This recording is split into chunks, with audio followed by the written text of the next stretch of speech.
కూడా నా ఓటు హక్కును వినియోగించుకున్నాను.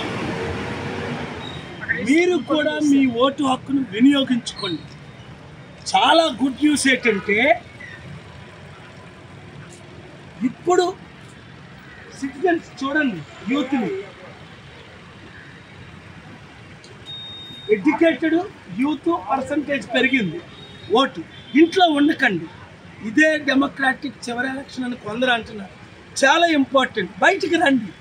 మార్పు రావాలి, మార్పు కావాలని మీరు ఎడ్యుకేటెడ్ ఎందుకులే మళ్ళా వాళ్ళే వస్తారు లేదు. మీ ఓటును మీరు వినియోగించుకోండి. ప్రతి ఒక్కరికి వినియోగించుకొని ఎంకరేజ్ చేయండి.